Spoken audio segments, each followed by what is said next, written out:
जुल्फ़शानी ने तेरे क़त्लों को दरिया कर दिया, जुल्फ़शानी ने तेरे क़त्लों को दरिया कर दिया, दिल को रोशन कर दिया, आँखों को बीना कर दिया, दिल को रोशन कर दिया, आँखों को बीना कर दिया।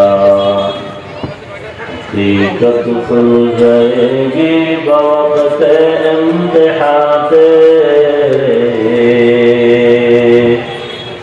हकीकत खुल जाएगी बवक़्त इम्तिहान तेरे, कि सुस्ती में या मेहनत में गुजारी जिंदगी तूने, कि सुस्ती में या मेहनत में गुजारी जिंदगी तूने।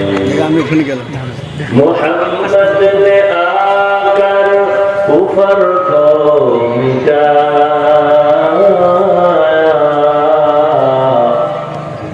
मोहम्मद ने आकर कुफर को मिटाया,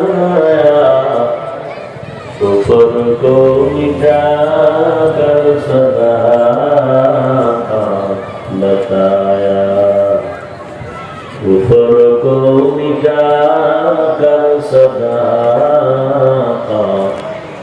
बताया। মাদ্রাসাতুল হিকমা এন্ড আল হিকমা স্কুল কর্তৃক আয়োজিত আজকে ওয়াজ মাহফিল 28 জানুয়ারি 2025।